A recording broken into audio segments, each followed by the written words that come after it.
c'est un peu difficile d'expliquer tout ça. On a discuté un peu, on a essayé de trouver le mot pour expliquer pourquoi l'Ukraine effectivement est corrompue profondément. Il faut peut-être commencer avec, il faut comprendre les relations entre les Ukrainiennes, les peuples, les citoyens et les pouvoirs ou l'État. Et ça, c'est toujours difficile de comprendre regardant sur les yeux des personnes modernes comme nous. En fait, les relations sont un peu médiévales, je trouve, un peu comme féodalisme, parce qu'en Ukraine, bon, il y avait un État ukrainien il y a très longtemps, je ne suis pas historienne, donc je ne sais pas tout ça, mais il n'y a pas d'habitude dans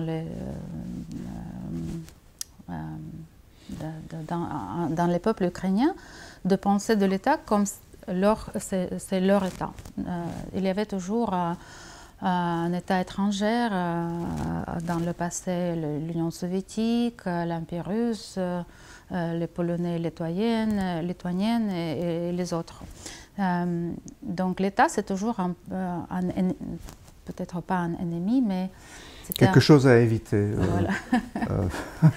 Et la corruption était un moyen assez normal pour les gens médiévaux de résoudre les problèmes. C'était normal en France, c'était normal un peu partout en Europe.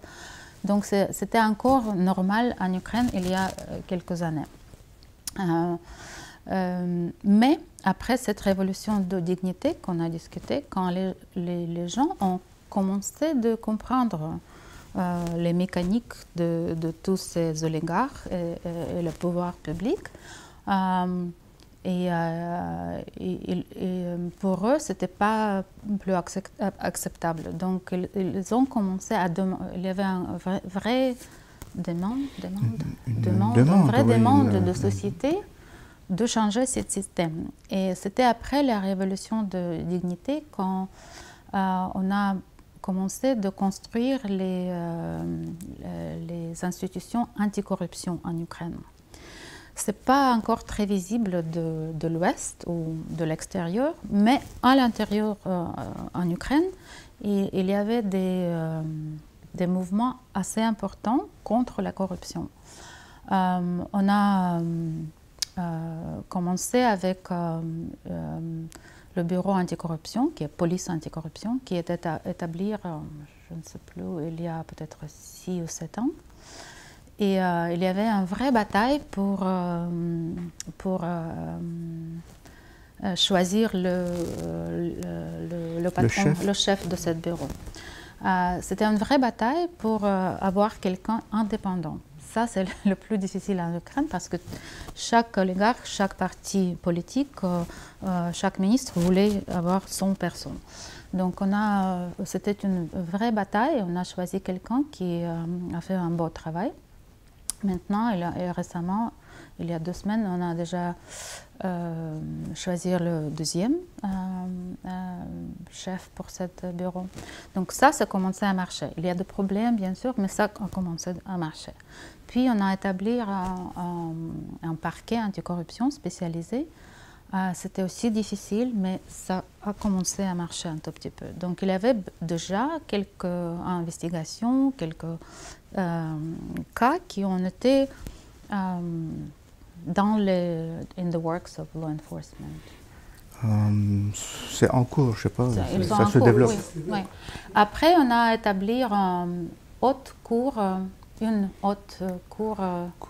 supérieure, je ne sais pas comment ça se dit, High Court. Anticorruption. Et le système était complet, des systèmes d'incrimination de corruption. Aussi, on a un autre système qui a commencé de travailler à peu près 5 ans, je crois. C'est le système de disclosure of public assets, donc des déclarations des revenus et des intérêts des fonctionnaires. Et quand la première année, toute cette information a été publiée, c'était une bombe dans la société ukrainienne. Une révélation. Oui. Révélation vraiment parce que seulement les argent liquide que les fonctionnaires ont déclaré, pas leurs banques, usines, yachts, hôtels, seulement les liquidités qu'on a déclarées étaient plus que le tranche de Fonds international monétaire pour aider en Ukraine. Donc c'était immense, ils sont vraiment très riches et ce n'est pas possible qu'ils soient riches. Même aujourd'hui, ils déclarent, ils disent que c'était mon grand-père qui m'a donné 100 000 $ comme un cadeau, choses comme ça, incroyable. Donc c'était une immense révélation pour les citoyens, pour le pays. Et puis, petit à petit, il y avait d'autres mécanismes qui ont commencé à marcher, par exemple le système électronique de marché public, qui a encore révélé beaucoup de mécanismes de volet, de corruption. Voilà. Et puis, des différents systèmes de données transparentes. Et puis, bien sûr, les médias, les journalistes indépendants qui ont fait leur travail et la société civile. Tout ça, ça a vraiment changé. Alors aujourd'hui, avec la guerre, avec le président actuel, est-ce que les choses continuent comme avant? Est-ce que ça a vraiment changé? Je crois que ça change aujourd'hui. Maintenant, quand on discute ça change. Et ça change de deux côtés. D'abord, je crois que cette guerre a révélé dans les têtes des Ukrainiens ils ne sont pas que les gens ukrainiens, mais ils sont citoyens d'un pays d'Ukraine. Et ça, ça transforme les relations entre les gens et l'État. Avant, ce n'était pas ça. Les gens ne pensaient pas que c'était un État. Non, bien sûr que non. C'était quelque part là-bas. C'était quelque chose à éviter.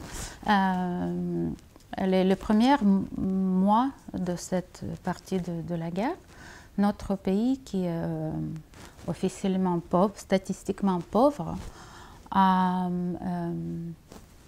avec leur propre argent, on équipait notre armée.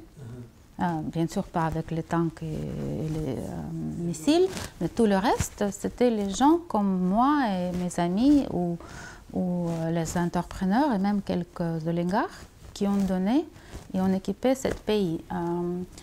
Oui, certes, l'aide occidentale est très importante, mais il y a aussi une énorme mobilisation civile à l'intérieur de l'Ukraine qui appuie l'armée directement. Et autre chose aussi, la santé, etc. Oui. Donc ça, c'est déjà changer l'attitude des gens, des citoyens vers leur pays. Et, ça, je pensais à l'instant, excusez-moi, ça c'est l'inverse que voulait faire Poutine. C'est Poutine qui a créé ça à la limite. Non, c'est pas Poutine, non, c'est pas Poutine, c'est les Ukrainiens. On était déjà comme ça avant. On ne peut pas. Vous ne le savez pas.